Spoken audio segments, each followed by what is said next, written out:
Abandon all hope, all that enter Terra Firma.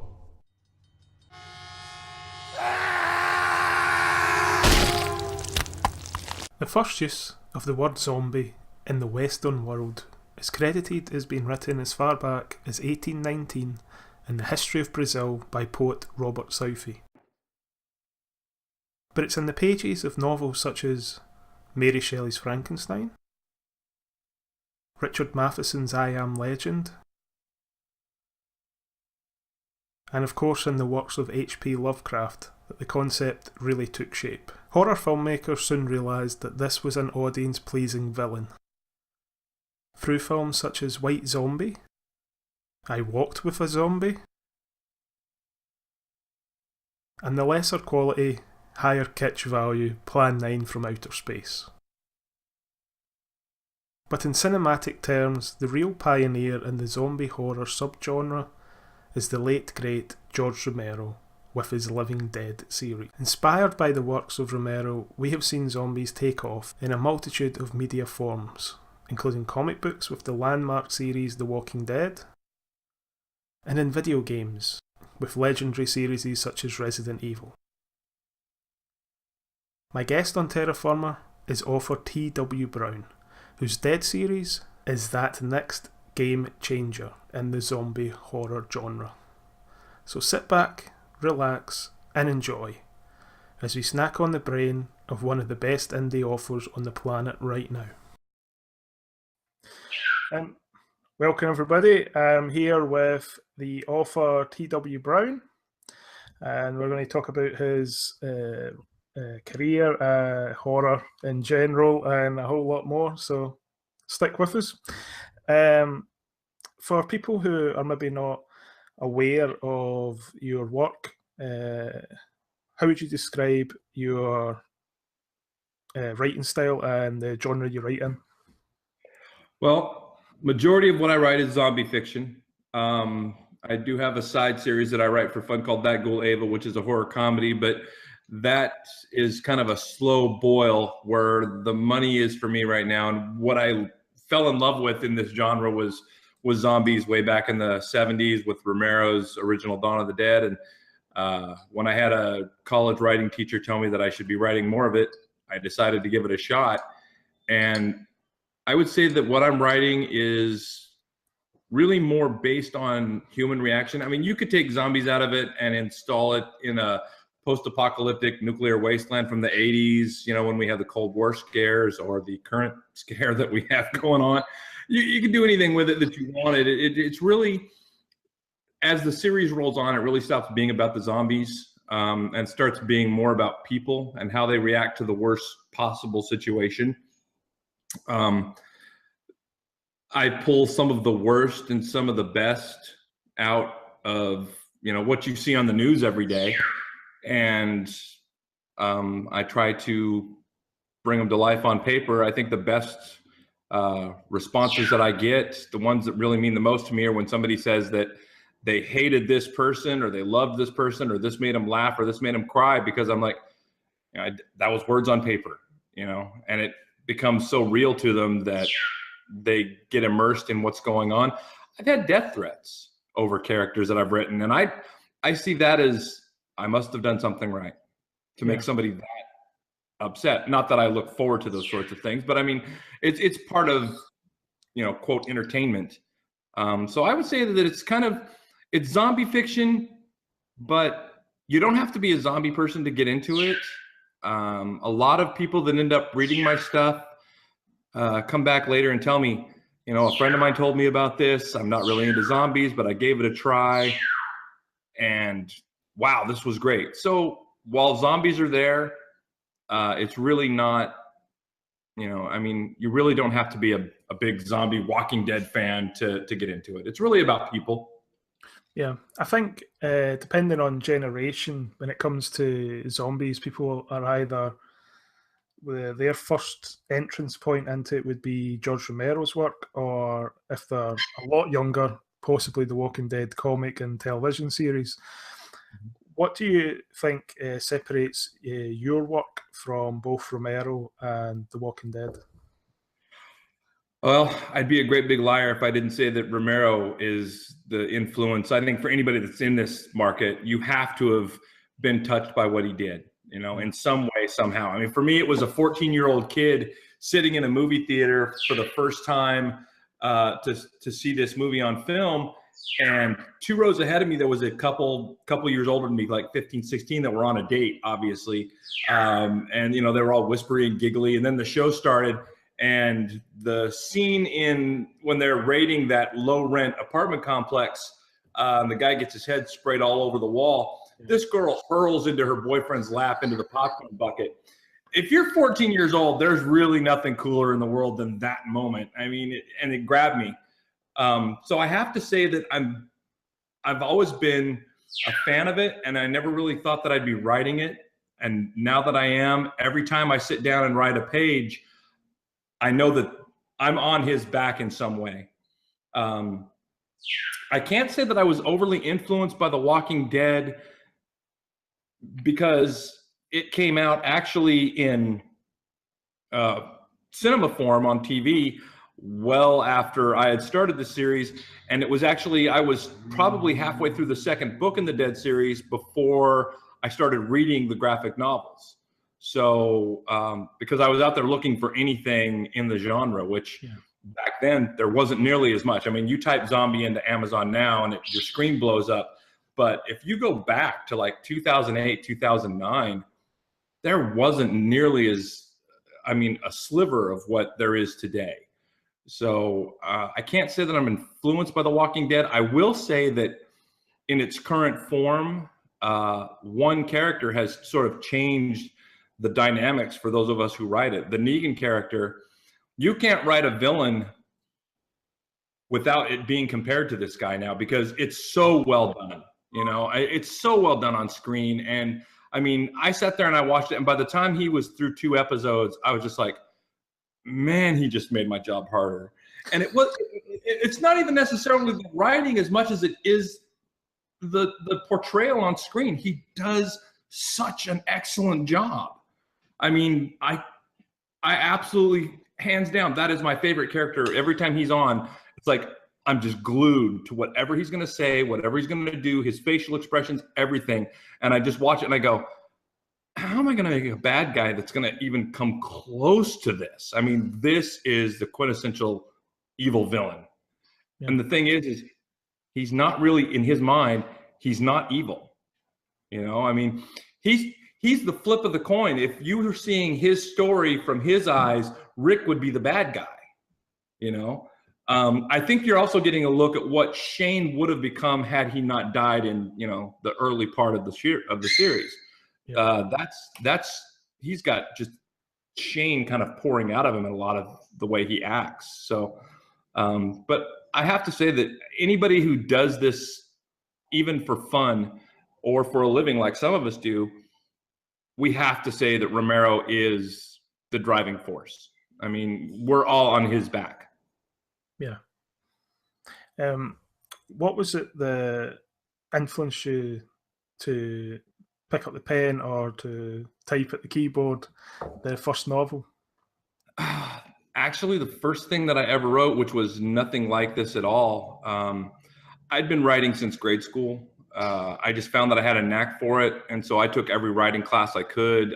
In like 4th grade, the teacher put 3 sentences on a board and said, write a 1-page story with that sentence in it. And mine ended up being 6 pages typed. I wrote the first unofficial sequel to Jaws that day. You know, and I used my entire class as characters in the story. So I ended up reading it in front of class, but it was just, I always knew that that's what I loved. But I had people kind of coming and going throughout my life that would say, you're wasting your time. You know, I mean, I had ex-wives that are long gone that, you know, almost a direct quote is, you're wasting your time with that. No one's ever going to read your stuff. But then I found, and oddly enough, she ended up being an ex-wife too, but I married someone who found a box of my writing and said, you really need to do this or you're never going to be happy unless you find out that whether you do or don't have it.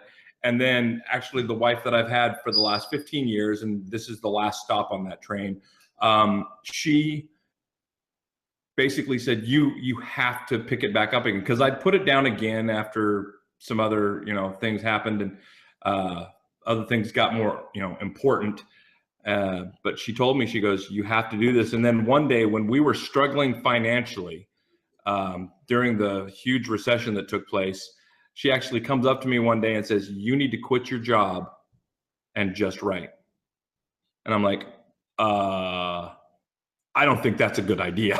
She's like, look, with what you're making when you work compared to what you're making right now on your books, it's not that far off. And you not having to go to work is going to allow you to be more productive. And she basically put her foot down. She said, quit your job and write. And that was in April of 2012. And I've been doing this ever since. And I love it. Was your first book that you completed, because as a writer myself, I know you sometimes start a novel that ends up about a third of the way through and gets shelved. Was the first book you completed the first book in your Zomblog series? No, it was not. It was actually the one that I started years ago, oddly enough, inspired while I was watching the Rodney King riots on television at home. And I wrote a book that had come to me even years earlier called Dakota. And it's about a guy in the modern era that gets thrown back in time to 1861 at the start of the Civil War. And he and his partner are trapped in South Carolina, and his partner is black, which is a bad place to be. And that was going to be when I was going to be a serious writer. And every once in a while, I get an email from somebody who's read Dakota, and they're like, when's the next book going to come out? And I'm like, pretty soon. And then I just never can get to it. So Dakota was actually the first book that I ever wrote that was ever published. And then oddly enough, Zomblog was a writing exercise that was being compiled and kind of posted up online as a blog post for fun. And it started getting a bit of a readership. And then I got an offer to be published. And then right before publication, they came at me and said, hey, we want to change the contract, which basically meant they wanted more money and I would get less money. And I had never intended on compiling and publishing Zomblog anyway. So I told them no. And that was the end of that deal. And then that year for Christmas in 2009, my wife presented me with that as my Christmas present, the paperback version of it. She is an accountant and a business. She's got an MBA in business, and she created a company and published my first book under our label. And so we've got our own private little label, and she's, she does all the putting it together stuff. I just write. I tell her, I said, look, my job is just to be creative and write and sit over in the corner and try to look pretty.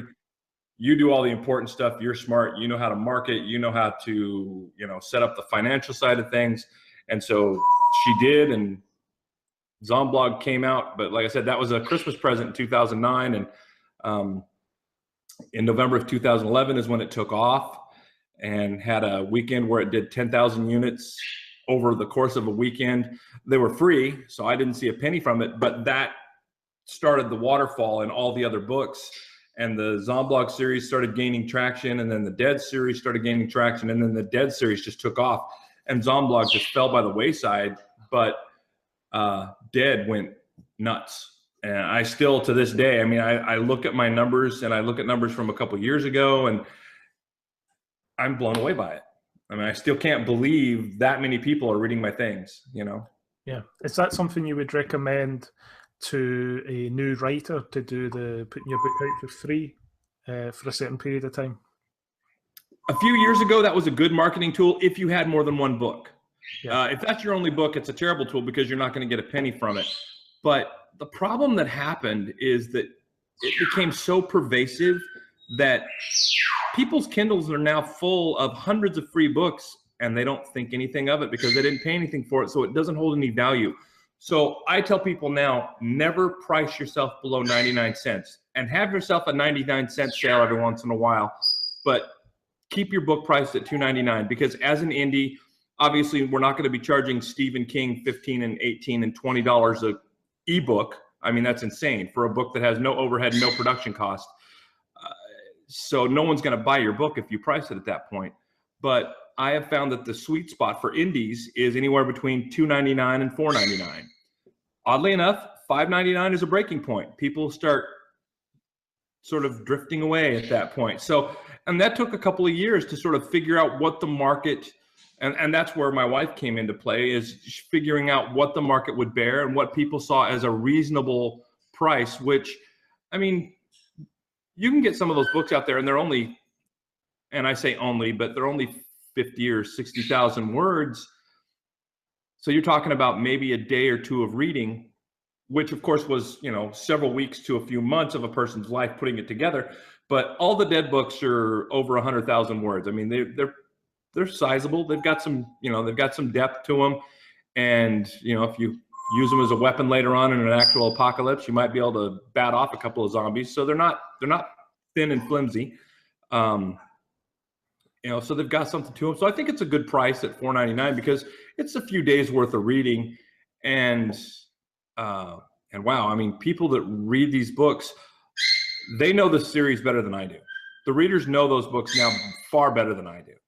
They let me know if I make a mistake. I hear about it. Do you use beta readers when you're in, or do you go to an editor? Actually, I do use I've got a really good group, a real good core group of beta readers that take care of things for me. And I took some editing courses. I actually do editing as one of my other jobs. I actually edit for other writers.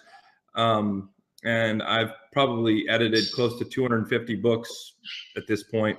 But I took some courses through UCSD, University of California in San Diego, to sort of get better at my craft because I felt I was pretty good, but I could always do better. So I took some courses to get better. But I send it out to beta readers. And I've got a couple of, they call themselves grammar Nazis, although I don't know if they'll be calling themselves anymore. That phrase is becoming a little bit hot right now. So they're my grammar police, we'll say. And they fix, you know, they point out the mistakes that I make. And they also are really good with continuity issues. And if you have 8 to 10 solid people that come back regularly, and that's kind of what I've whittled it down to over this, you know, 5 or 6 years, is a really good core group that comes back regularly. Everybody sees something different.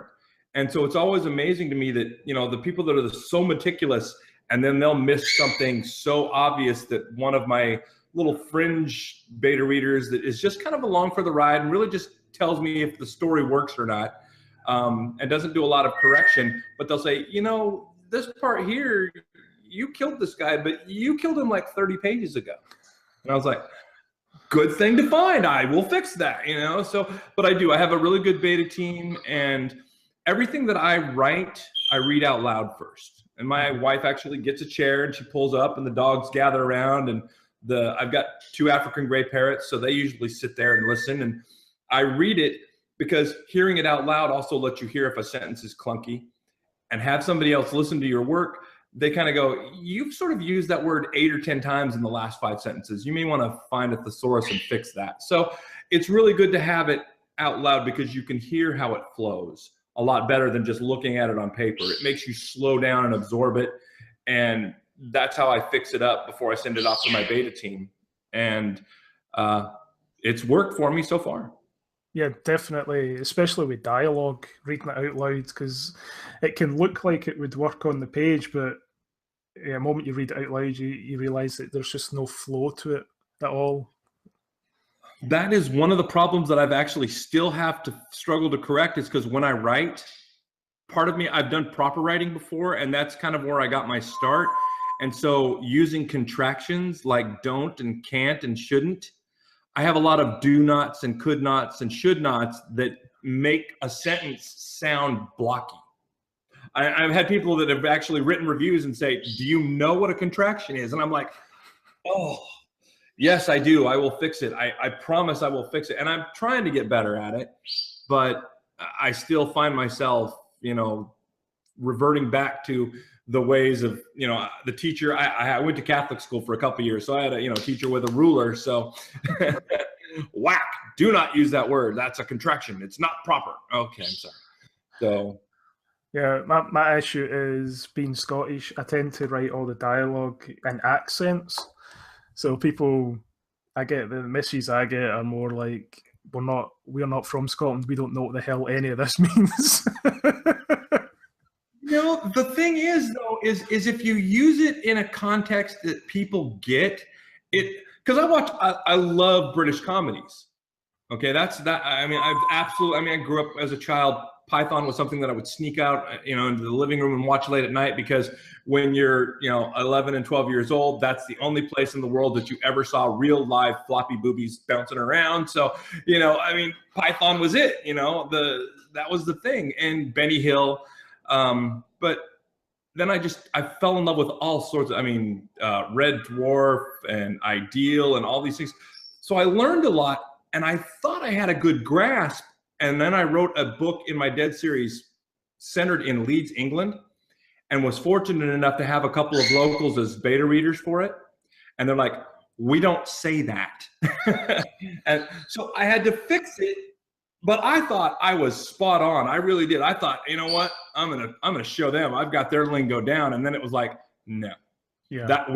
I've never said that word. I've never said that phrase in my life. So I fix it, but then I go back and read it and I go, you know what?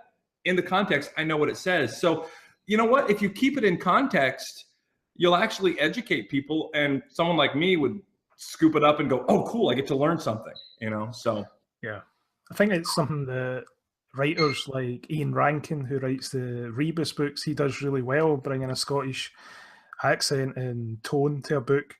Whereas you do get a lot of writers who possibly do a little bit of overkill with that element into it, and it kind of just makes the story drag a little bit. Yeah, and it's always good to if you're reading outside your market, you can learn a lot that way. I tell anybody that talks to me, what do I need to do to be a writer? And I tell them the first thing you need to do is read, and you need to read a lot. Granted, I don't get to read nowadays nearly as much as I'd like to, but I listen to audiobooks religiously. Because it keeps me sort of up what's popular, and it keeps my reading list short, because if you're not listening to other people's stories and hearing how they put something together, or hearing what worked for you or what didn't work for you, you're not going to grow, So I always tell them that initially reading is really important. Once you get so busy that you don't have as much time, I would suggest continuing through Audible or some method like that. Or if you can take the time, because my problem is now is if I lay down in bed with a book, I might get through a page before the book falls out of my hand and I'm cocked over sideways, unconscious. So it would take me years to finish a full length, really good sized novel. But through Audible, I can get through one every couple of days. So yeah, that's definitely, audiobooks are a great resource, I find. There's a lot of books that, as you say, would take me a very long time to get through, purely because I don't have that much time to dedicate to reading. But I can listen to an audiobook when I'm out walking somewhere or, traveling. So that's a great way of doing it. And when you were starting writing the Zomblog series, at that time, the popular horror villain would have been vampires, probably off the back of the Twilight series. It actually was, because what was funny was I was in a college creative writing course, and the teacher came into class one day, and she stands up there and she kind of glares at everybody, and she goes, all right, everybody, listen up. Here's the assignment. I want you to write something that you enjoy, that is creative. You people quit trying to impress me with all this symbolism and crap you think I want to read. And I'm like, okay. So I wrote this little short zombie story, turned it in. Next class, she's telling everybody, much better. Now we're starting to get creative. The juices are starting to flow. By the way, Mr. Brown, could you please wait after class? And I'm like, oh no, I'm in so much trouble. And everybody leaves, and I'm standing there, and I'm like, yeah. And she goes, why aren't you doing more of this? And I'm like, what? And she goes, why aren't you doing, this was so good. in just a few pages, you scared me and you made me care about the people on paper. I mean, you really have something here. And I'm like, okay. She goes, so why aren't you writing it? And I go, it's been done. I mean, Romero did it. And she goes, nothing has just been done. Vampires have been around forever. And right now there's this brand new series called Twilight that everyone's talking about that is some sort of rage. So it was like, it was just getting its popularity boost at that time when she told me writing zombies is what I should do. So I sat down with a piece of paper and pencil that night, and I decided to warm up for what I wanted to do, which was the Dead series, by writing this journal through one guy's eyes of how the zombie apocalypse kind of comes down on top of him. And that's how Zomblog came to be. And I actually, each one of the entries in books 1 and 2 were written day for day. That was the entry I wrote that day. If I missed a couple days because things were going on, I would have to fast forward in the story and then catch everybody up to what happened, you know? But that's what I did. I wrote that as a day-by-day writing exercise to get myself ready for the Dead series. Yeah, and with the Dead series, some of the messages I've had from my email list, there's people that are very big fans of that series. They were wondering when the next book is coming out and where the idea came to start that series, which I know as a writer is never the question you want to be asked, where did the idea come from, but that's what they're asking. I don't mind it because I can give credit to it's a good and a bad at one time. The bad was, at the time I was reading everything I could in the zombie world, and there were some pretty cheesy stories out there at the time. And I read this one, and this guy at the start loses his wife and decides to fight his way all the way across the city to get this necklace she gave him that's at this school. So he fights through hell to get to it, all the while talking about how much he loved his wife and how this necklace meant so much. He gets to the school, finds the necklace, hears some screams, runs to the school, finds this other teacher in another room who just is kind of hot, and he's always thought she was really attractive. He rushes in, saves the day. They have sex on the desk. And I'm like, really? Okay, no. Zombie people are not, they're smarter than this.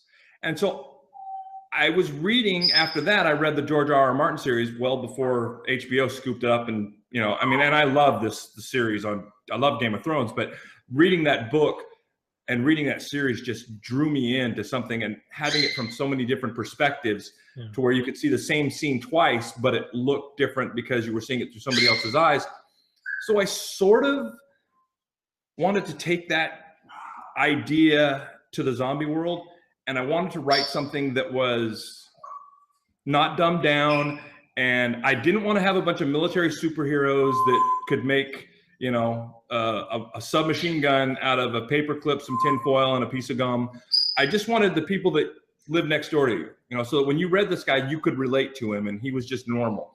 And so that's kind of what Dead was about putting the normal people in the worst possible situation and how they would deal with it. And it was funny because there were times as the series drew on where I would hear Jeff Goldblum as Ian Malcolm from Jurassic Park in my head going, excuse me, but eventually you will put zombies back in your zombie series, right? And I'm like, yeah, I should probably use the Z word again here. I haven't had one in a while. But so the influence was something that I'd read that I thought was terrible, and something that I read that I thought was amazing. And I just felt that people that were into zombie fiction were smart, and they wanted something that was going to take them and sort of scoop them up and blot out everything around them for a little while. And that's what I hope to do. I mean, every writer hopes that they can, you know, be encompassing, and it's kind of a grandiose idea, but that's what I wanted. I mean, and for some people, it hit that mark. For others, it didn't. I mean, in entertainment, you're going to have somebody who thinks that this is amazing, and another person right next to them is going to go,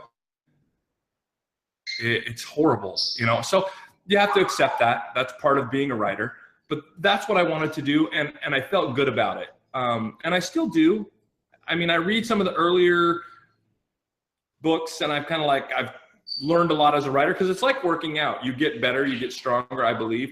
And so I read some of the earlier books, and I'm like, oh, that could be so much clearer, so much better written. And but you have to go with what it is. As for what's next, I'm actually, I took a break for a while. I had a lot of stuff going on in my life that just needed me to pull things in a little bit. And I stepped away from the typewriter for a little while, the computer, and I was just like, I wasn't even sure if I could return. And then I realized how much I missed it. I'm back to it. The Snapshot Las Vegas, which is a standalone spinoff set in the Dead world, should come out in September. And then from that point on, probably every couple of months, the new Dead series will come. In fact, book 3 of the new Dead series, which is called Suffer the Children, I expect it to be out before Thanksgiving, but at Christmas at the very latest. And all of 2018 is going to be solely dedicated to the new Dead series. There's not going to be any other spinoff stuff. I'm even putting Ava on hold to kind of let her gel and maybe think of a new way to market her and gain a readership. But the Dead series is going to be my sole focus as a writer in 2018. I hope to have a minimum of 3 titles come out in that series in 2018, possibly 4, depending on the flow that I get into. But you can count on book 3 being out at the very latest. If something terrible happens, at the very latest, it'll be out before Christmas. Yeah. How do you stay so prolific with your word count to be able to bring that many stories out in that short a space of time? I think I just get lucky because it just comes to my head. I don't write with an outline. Because I believe that makes you linear. If you know where you have to get to, you're going to write from point A to point B in my head. So what I like to do is I like to just let things go and let things happen. Now, the downside of that, as people who've read my series will probably chime in and tell you, is that sometimes characters get themselves into trouble and can't get out of it. And like I said, my people are all regular. They're just not any MacGyvers out there. So I get some hate mail when a very popular character doesn't make it to the next book. And there were times where I had a character that I had in my head planned to be all the way through a certain book, and they end up 2 books short. It just happens. I'm like, uh-oh, I can't get him out of this one. I could get rid of 25,000 words and rewrite the scene, but I'm not going to do that. And so I have had characters, the demise of certain characters cause an influx of emails from people saying, "What have you done?" And what I try to tell them back is, "Did you expect it?" And they're like, "No, this is a main character." And I'm like, "Well, now you'll be afraid next time somebody else gets in trouble." Because the other thing I hate is I hate reading something and by 3 or 4 pages in, know who's going to live, who's going to die, and what the final outcome is going to be, and who the bad guy is. I hate that. I like to be surprised. I like to be on the edge of my seat. If they're in trouble, I don't want to think, well, there's still 60 or 70 pages left. They're fine. I don't want to do that. And so people that read my stuff will learn very quickly, don't get attached because nobody is safe. And it's fun. It's fun to write that way. It can be a challenge because, like I said, I had a character that cashed out 2 books earlier than I intended. I wasn't ready to pick up a storyline with the character that was supposed to take over, but I had no choice. I had to, buckle down and figure out how to make this guy become the next main character. And it was not easy, but it's fun. And I do like a challenge. Yeah. Yeah. I tend to have a dramatic pivot point in the story 3/4 of the way through in mind, and there's a working towards that aspect but not knowing what comes next or how to get out of it. That's just, I like to write myself into a corner because that's when I feel like I'm most creative. Yeah, isn't it fun? And that's what I found is I have found that especially if something's happening, the words just fly. And all of a sudden, and see, the other thing is when I write, I have my own little version of OCD. So I write in 500 word blocks.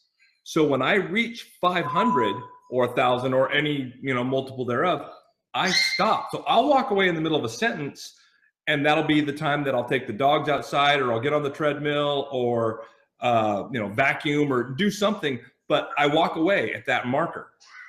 But my brain's always churning after that because I'll stop in the middle of a scene, and I have stopped mid-sentence to go do something and come back, and I'll be like, the whole time, I want to get back and I want to write. And so I think that's part of what really helps me keep my word count moving, and I think it helps keep things creative. And like I said, I mean, the zombie kind of falls out of the story a bit for me, because there's only so many times you can write about somebody being ripped apart. I mean, after a while, that's kind of an old, used up, tired sort of scene. And people are like, okay, oh, good, someone's being ripped apart again. I can flip forward a page or two. You're just trying to find new adjectives to describe somebody being ripped. I mean, how many ways can you say red? I mean, blood can only be described so many ways. So it gets old. I'm a little concerned about Snapshot Las Vegas, because Snapshot Las Vegas probably has the fewest interactions with zombies of any book I've written, and it's by design. I actually am writing this book, and this was the idea, I can say, and I have witnesses, came up well before the Negan character ever existed, at least, in the incarnation that we know of. And I don't think he'd even made the series in the comic book yet. But what I wanted to do is I wanted to write a story from the viewpoint of somebody who, if you were outside, you would see him as a bad guy. This is a villain, but he doesn't see himself that way. And you're seeing how he basically sets up his empire. And this guy becomes this warlord who basically takes over a portion of Las Vegas. And after, early on, he captures a lot of the engineers out at the dam, and he keeps power on to his area. And that's part of what he has to offer that nobody else does in the apocalypse, is he has electricity. But most of his interactions are dealing with people, and he wipes out raiders left and right because he doesn't want anybody infringing on the territory he's creating. And then the people that he brings in, he basically is enslaving them. And they don't ever have an option to leave. If you leave, you're hunted down and killed, period. Bottom of, that's it. And then he's also the first character I have with a catchphrase, because when I went to Vegas to do my, quote, research for it, we took a tour of the dam. And I actually talked to the lady ahead of time that was the tour guide. And I said, now I'm going to be asking you some questions, and I am not a terrorist. So I asked her about, a military group, how they could hold the place down, and some of the weaknesses of the dam and some of the strengths. She was really helpful. I mean, she didn't give me any crazy information that I probably couldn't have found on, YouTube or Google or anything else like that. But she was very educational. And she showed us a section of the dam that was when it was initially built. And it's this metal staircase separated from the rest of the dam that is, if they turn off the electricity, it is pitch black. And so what he does is, if you make him angry inside the community, he has you taken to this doorway and thrown down those flight of stairs. And he says, I sentence you to the darkness. And they shut the door, and then you are in pitch black until you eventually wither away and die. But this guy is set on securing his outpost at the expense of anybody, because he doesn't want to just survive. He wants to live. He doesn't want to just get by. He doesn't want to have to go digging around in, moldy food out of somebody's, cupboard or whatever. He wants to thrive, and to do that, he will do whatever it takes. So there's not a lot of zombies in Vegas, so I'm kind of concerned about how the reviews will come back. But it's a book that I wanted to write, so it's kind of more for myself. And I think there are going to be people that are going to love it, but I also think that this will probably be one that gets hit by critics probably the hardest. Yeah, it's what you were saying about the zombie. There's always so many ways someone can get ripped apart, and I think that's what damages a lot of television series that focus on zombies. They focus too much on the actual zombie attack parts, so they start to lose the threat of the zombie attack because it's just all the time. Or in some of the later Romero zombie movies, they're just always just hovering about in the background. It gets a little bit like Shaun of the Dead. It's just not scary anymore. Which I love. Yeah. I think that the threat of them being able to come out of anywhere has to be, they have to build that tension. So it can't be constant. So I think a story where there isn't as many zombies and you're focusing on this character who, in his head, he's the hero of his own story, but to everyone else, he's a villain. I think that is actually a more interesting take on the genre, and I think that's what's helped The Walking Dead. The Negan character has actually been the boost in the arm that series was needing, because it was starting to drag as a series. Well, and what I found interesting is everybody complained about season 2, which was, you know, the famous farmhouse season where, quote, nothing happened. But to me, what I saw was this is when he was establishing character. Now, as a reader, that's good stuff. As a viewer, not as much. It doesn't transfer over as well. And so I think that's kind of, you know, when people walked away from season 2 going, what a waste, I was looking at it more of, okay, now you've given me some more depth. Now, granted, I had already read the graphic novels. In fact, I quit around 110, 115 of the comic book, because I didn't want to be surprised anymore. I mean, I didn't want to be disappointed anymore when it went away from the story. But at the same time, I didn't want to know what was coming next. Yeah. You know, I wanted to be like a lot of the people that were watching it that don't even know it's a comic book and just enjoy the ride. And, you know, that made it much more of an entertaining show for me after I stopped reading. You know, I wasn't as disappointed with veering away from a storyline that I thought was important. You know, I mean, I still laugh my butt off that the most popular character in the series is not in the graphic novel. I mean, Daryl did not exist. You know, that was a character made for the TV show. And you know, my daughter has already told me directly, if Daryl dies, I don't watch it anymore. So, you know. Is comic book adaptation of your Dead series something you would consider? I absolutely would. I think it would do much better in that form than it would ever do in film form. I don't think it's ever going to see film. It's not made to be film. I didn't write it thinking film. So it doesn't have legs to be a movie. It would get ruined like World War Z was ruined. But as a graphic novel, I think it would stand up better because they could take the 3 different chapters individually, the what eventually became known as the perspectives chapters, which were originally called the Steve chapters, the vignettes, and the geeks. And those could each be their own, and they could put out an issue. The issues could come out simultaneously, or however somebody in, you know, the world of marketing decided to do it. I am fortunate that my That Ghoul Ava book is in the works to become, you know, the first book at least has been designed and is on its way to comic book form. I've lucked into this amazingly talented artist who is just, I still, when I see his work, I'm still like, wow, how did this guy say he wanted to work with me? He's really good, you know? And the thing is what's nice is he's super busy. So Ava just kind of gets worked on when he can in between projects. And that's kind of the thing that's the other thing that I try to tell writers is don't get anxious.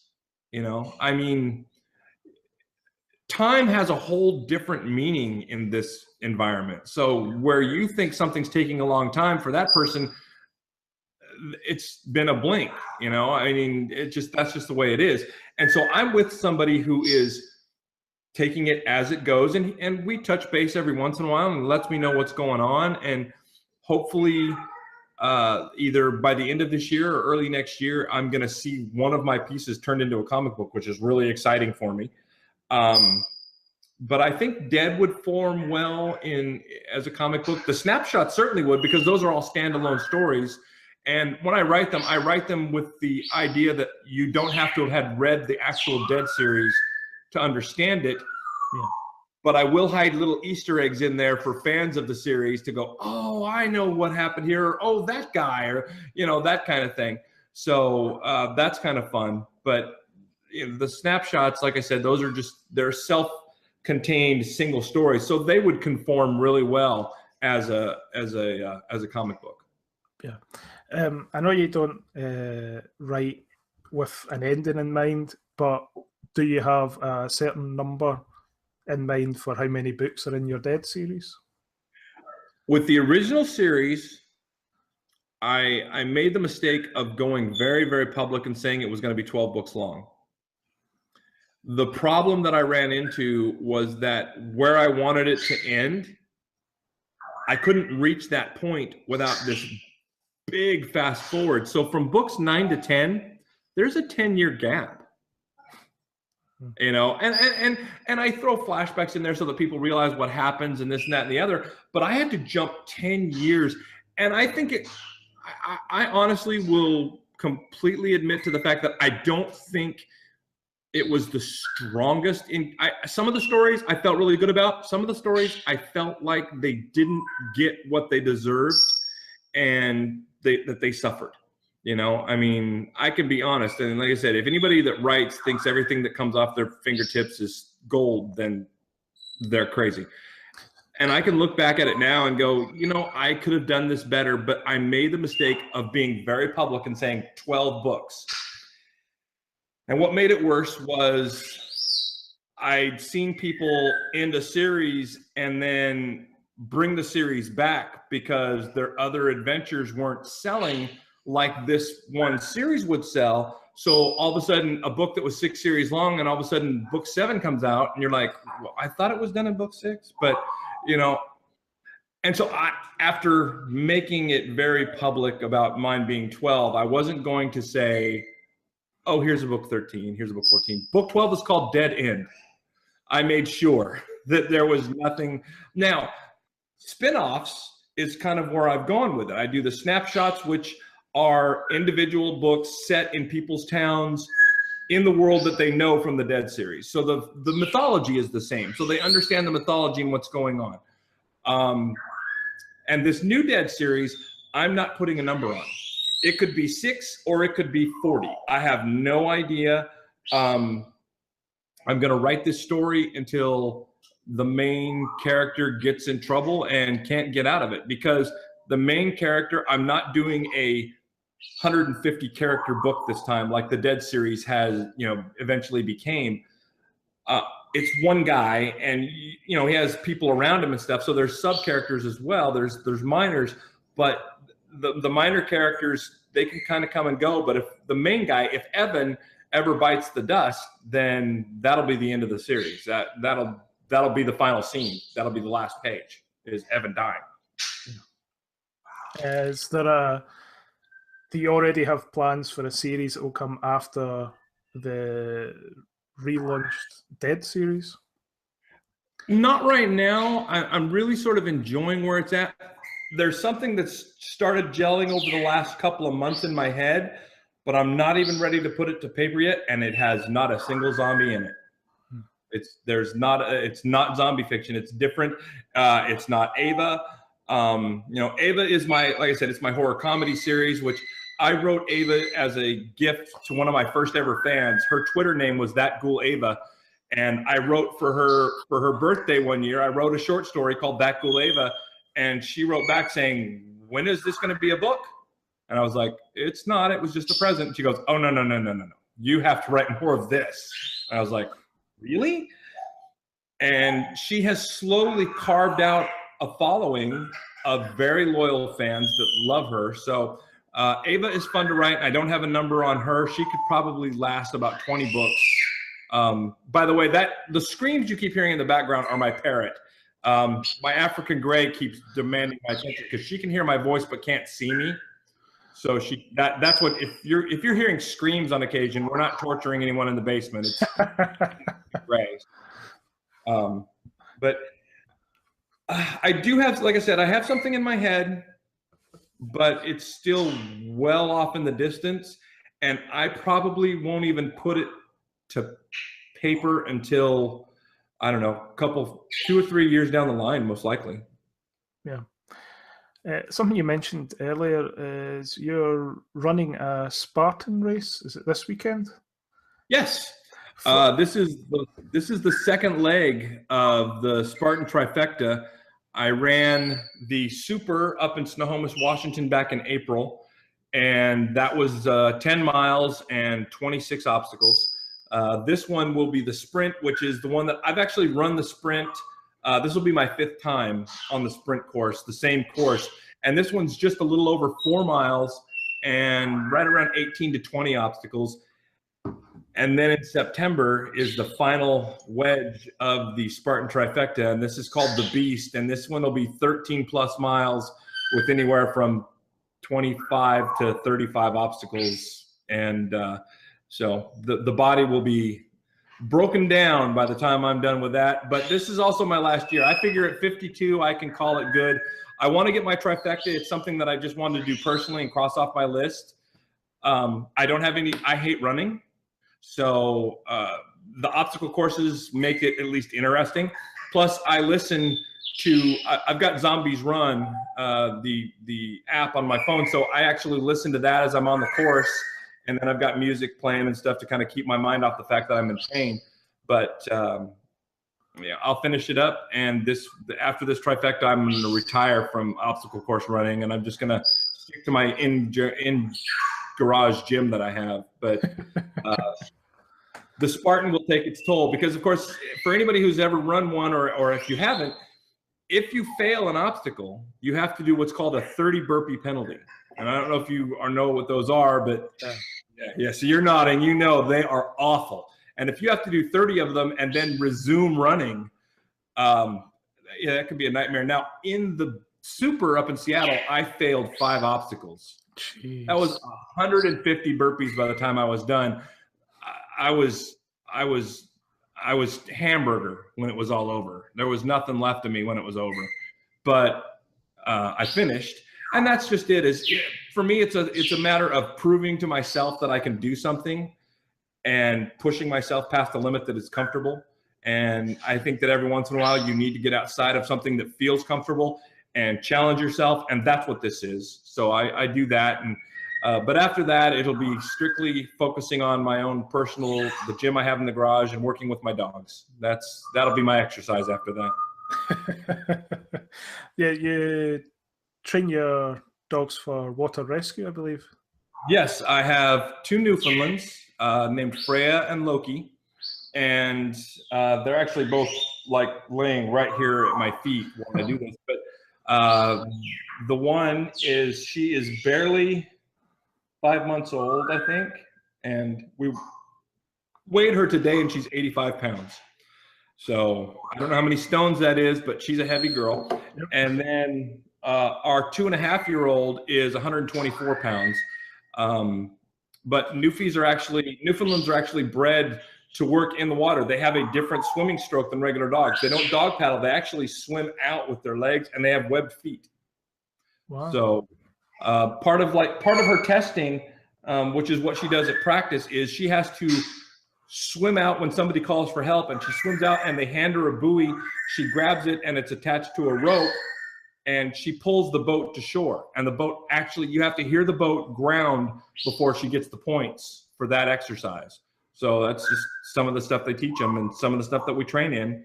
And then there's, you go out into the water and you just lay there and do a dead man's float, and they have to swim out to you and grab your hand and pull you to shore until they reach the handler. And then until the handler touches you, the dog cannot let go. So, but it's a lot of fun. How long does it on average take to train a dog to do something like that? We could have attempted her first, because the degree is in 3 stages, and we could have attempted Freya's first stage this September. She's been working on it hard for about the last 4 months, where that's been the sole focus. But we're not going to I'm going to actually be at the Spartan up in Seattle doing the Beast that weekend that the certification takes place. So she'll qualify next year, but also by that time the baby will be ready. And so both of them will be qualified. It can take, depending on how much time you spend, and the dog's aptitude, it can take a few months to get them trained in the basics.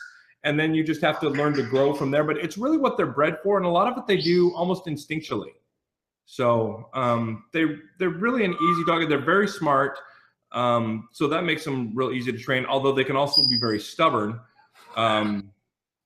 Every once in a while, mine decides that instead of going out for a swim to go rescue somebody, she'd rather get up to her waist and then just drink. Yeah. And so and I call that the slowest water rescue in history, because eventually she'll get to you, but she's going to walk around and have a drink first and then make her way out there. So. Yeah, I think if I was trying to do that with my dog, it would maybe be able to rescue a tennis ball, but it wouldn't care about a person. We have border collies too, and that's kind of, we have one that he wakes me up by dropping a frisbee or a softball or a tennis ball on me in bed in the morning. Sometimes I've actually been woke up to a frisbee on the face. So, that's his focus. So he loves it. But so we'll go with some of the usual questions at the end here. What's your favorite horror film that you? I would say it's kind of hard, because I mean, Dawn of the Dead has such a meaning for me, but I have to say the one that hit me the hardest and still to this day lingers, and it's funny because people that see it now look at it and go, what's the big deal? And that's the original Exorcist. Yeah. The original Exorcist, I actually snuck into a theater after being told by my mother, who worked in the theater, absolutely do not go in there. Bambi's playing in this one, and a movie you can't see is playing in that one. And when you're 7, which theater do you go to? The one you're told not to. So I went and saw The Exorcist and got the holy crap scared out of me. And to this day, it's imprinted on me. I mean, there are parts of that movie that the hair on my arm still stands up, and it still just gets to me and scares the bejeebers out of me. So I would say that The Exorcist, it really is, to me, the scariest movie I've ever seen, and the one that has always stuck with me. Yeah, I remember I saw that. I've told this story before on the show. I was 4 years old. I've got 2 older brothers, and they were watching it, and I don't think I slept in my own bed for about a month afterwards. the scene where you get that one subliminal flash of Captain Howdy, where it's just that face for just a quick second. Yeah. Even if you don't see it, even if I blink and miss it, the hair on my arms and on my neck just go straight up, and I could just feel the chills hit me.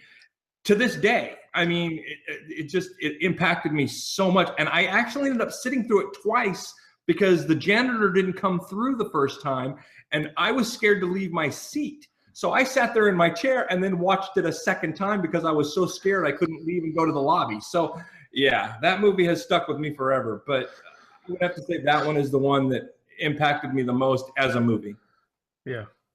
What was the last horror movie you saw that you enjoyed? Oh, okay. I was gonna say, yeah, that has to qualify it. I would say Train to Busan, which I watched on Netflix recently. I went into it with no expectation at all. I was like, okay, Korean zombie movie, yay, and I was floored. It was so well done, and it just kept you going. And it's on a train. I mean, you're thinking the snake's on a plane, zombies on a train. I mean, but it was so well done, and it just pulled me in. And I mean, the scene, and I don't want to spoil it, so if you've not seen it, plug your ears for a minute, but the scene at the end when they're in the station and they're all up against the glass, and then that glass breaks, or later on out in the train yard when they come through that window, oh my God, that was amazing. And I really got pulled into that movie and enjoyed it a great deal. Loved it. Yeah, the Korean filmmakers at the moment really know their stuff when it comes to pacing to get the scares. They don't rely on jump scares or any cheap tactics. It's all about building up the tension. It's an old-fashioned way of doing it, and it still works today. Yeah. One of my usual questioners on the show wants to know what your thoughts were on the movie Maggie, which he thought was an interesting zombie film because you don't actually see zombies till very late on. Oh, I guess I'm gonna have to add that to some to see, because I don't think I've seen Maggie.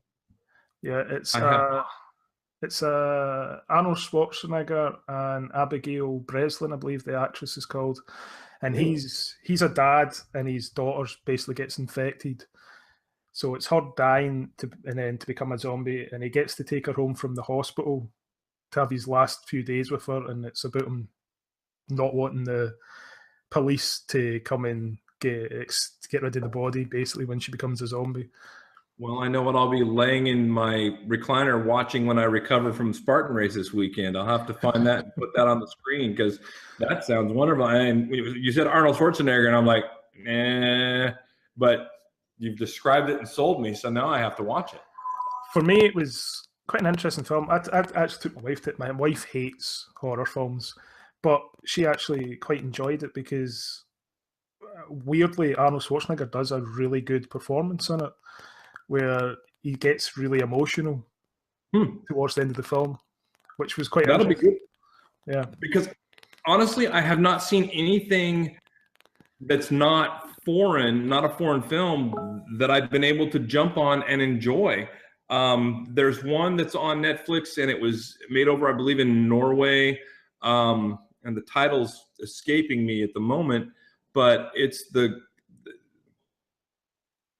whole neighborhood kind of gets locked down and they paste everybody, they cover everybody's doors. I think you know which one I'm talking about. Yeah.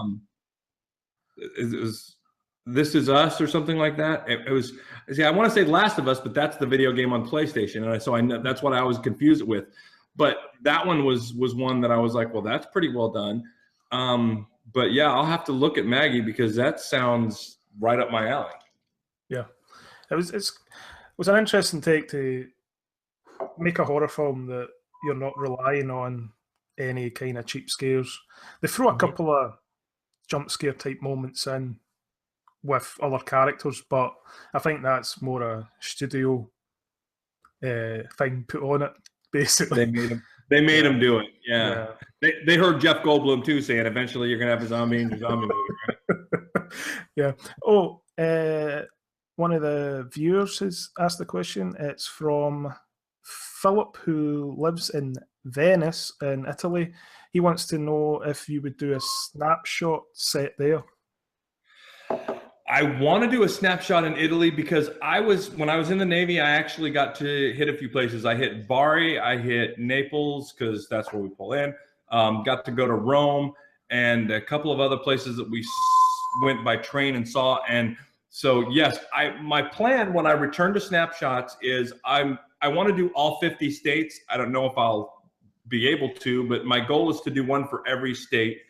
But I also, in between, I do overseas. So I've done Leeds, England, and I've got Tokyo, Japan on my board, which it's really only going to take a span of 2 days to wipe out Tokyo. Tokyo is just, they're done. And the Tokyo storyline actually gets filtered in through some of my other dead books. So you already know that it's going to go bad and it's going to go bad quick.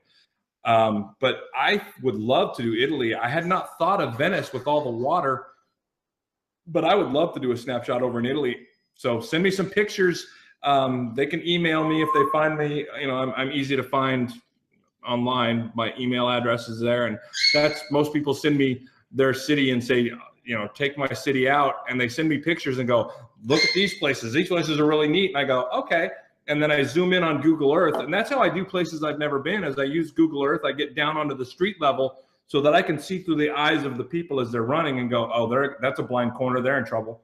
You know, and that helps me actually write the story. I actually click forward on the street as my people will be running, and then I'll go back and forth on my computer to the picture and then right, to the picture and then right, and then I'll move them forward again and something else will happen. And so it's kind of fun. So just tell them to send me some pictures of a place that they think would be well served by having the zombie apocalypse wipe them out. Yeah, and one of the good things about Venice is I've been there this year on vacation. A lot of the streets, which are basically alleyways between these majestic buildings, all have the same name. So it's incredibly easy to get lost in that city if you're a tourist. Kind of like Georgia, with everything being named Peachtree and Peachtree Lane and Peachtree Avenue, you get into Atlanta and you're in trouble if you don't know where you're at. Yeah. So yeah, that'd be fun. Yeah. An American tourist wiped out in Venice. Well, it's been an absolute pleasure to talk to you. I want to thank you for coming on the show. Oh, thanks for having me. I was thrilled to be asked, and if you ever want to revisit and go down this lane again or do a Halloween special, I'm your guy. I'm always available. I don't believe in saying no because I think it's the only way you can get out there and expose yourself to a wider audience is to just keep meeting more and more people. And so, I mean, we met, 10 days ago?